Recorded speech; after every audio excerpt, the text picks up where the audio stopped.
Distinguished co-chairs, thank you for convening this meeting. We associate ourselves with the statement delivered by Algeria on behalf of the non-aligned movement.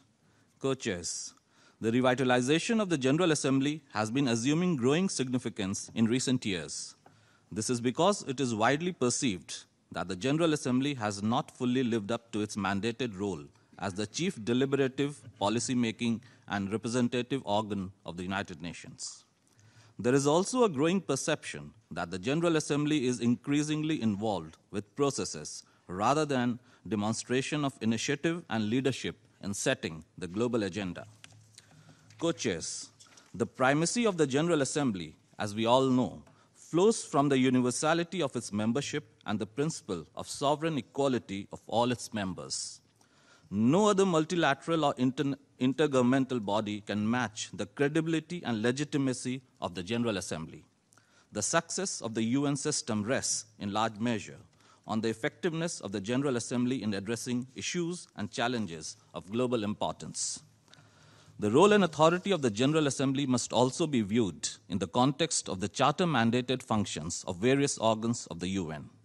Article 10 of the UN Charter empowers the General Assembly to discuss any questions or any matters within the scope of the UN Charter or relating to the powers and functions of any organs provided for in the Charter and except as provided in Article 12.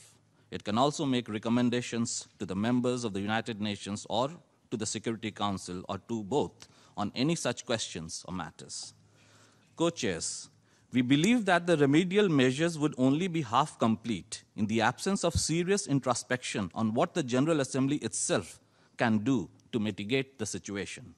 It is also important to emphasize the need to discuss substantive and specific measures that would strengthen the role and authority of the General Assembly.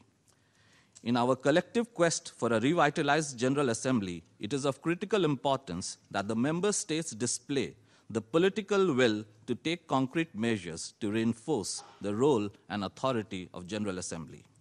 Co-chairs, India has consistently held the view that the General Assembly can be revitalized only when its position as the chief deliberative, policy-making, and representative organ of the United Nations is respected in letter and in spirit.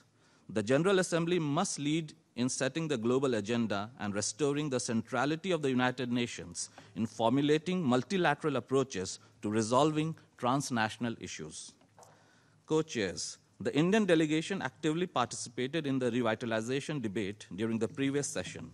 The resolution A/71/323 was adopted on 8 September 2017, achieved some concrete results which are reflected in the improvement in the process and conduct of elections, furthering the cause of multilateralism at the United Nations, and facilitating better cooperation between the member states and the Secretariat, among others. We sincerely hope that the debate this year will yield even better results to carry forward the process of revitalization of the General Assembly. My delegation will continue to play an active and constructive role in these deliberations. I thank you.